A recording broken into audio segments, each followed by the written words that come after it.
సార్వత్రిక ఎన్నికల ముందు జనసేనకు వరుస ఎదురుదెబ్బలు తగులుతున్నాయి. ఏపీలో అధికారంలో ఉన్న వైసీపీని ఎదుర్కొనడానికి టీడీపీ, జనసేన, బీజేపీలు కూటమి కట్టిన సంగతి అందరికీ తెలిసిందే. అసలు ఈ కూటమి కార్యరూపం దాల్చడానికి ముఖ్య కారకుడే జనసేన అధినేత పవన్ కళ్యాణ్. అయితే కూటమి ఏర్పడిన తర్వాత ఆ పార్టీ నుంచే ఎక్కువ వ్యతిరేకం వ్యక్తం కావడం గమనార్హం. 40 ఎమ్మెల్యే సీట్లు ఆశించిన జనసేన కార్యకర్తలకు భంగపాటు తప్పలేదు. కేవలం 21 స్థానాల్లో మాత్రమే జనసేన పోటీ చేయడంపై ఆ పార్టీ కార్యకర్తలు తమ అసంతృప్తిని బహిరంగంగానే వ్యక్తం చేశారు.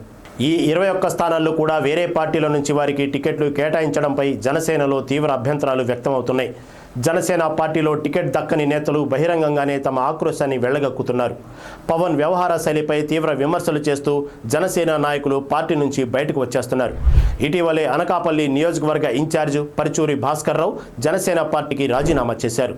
జనసేన కీలక నేతల్లో పితాని బాలకృష్ణ కూడా పవన్ కళ్యాణ్ పార్టీకి గుడ్ బై చెప్పి వైసీపీ తీర్థం పుచ్చుకున్నారు. తాజాగా మరో కీలక నేత జనసేనను వీడటానికి రెడీ అవుతున్నట్టు సమాచారం అందుతుంది.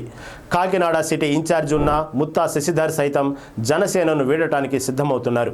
2019 ఎన్నికల్లో కాకినాడ సిటీ నుంచి పోటీ చేశారు ఆయన.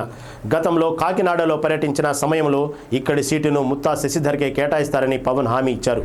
పొత్తులో భాగంగా ఆ సీటు ఇప్పుడు టీడీపీకి ఖరారు కావడంతో ముత్తా శశిధర్కు మొండి చేయి ఎదురైంది. గడిచిన 5 ఏళ్లుగా అధికార పార్టీపై ఎన్నో పోరాటాలు చేసి జనసేనను బలోపేతం చేశారు ఆయన. టికెట్ దక్కకపోవడంతో ఆయన తీవ్ర మనస్తాపంతో ఉన్న ముత్తా శశిధర్ జనసేనకు రాజీనామా చేయాలని నిర్ణయించుకున్నట్టు తెలుస్తోంది. దీనిలో భాగంగానే ఆయన పవన్ కళ్యాణ్ పర్యటనకు సైతం దూరంగా ఉన్నారు. దీంతో ముత్తా శశిధర్ జనసేనను వీడటం ఖాయమనే పార్టీ శ్రేణులు సైతం భావిస్తున్నాయి. 1-2 రోజుల్లో ముత్తా శశిధర్ తన రాజకీయ కార్యాచరణను ప్రకటించే అవకాశం ఉంది.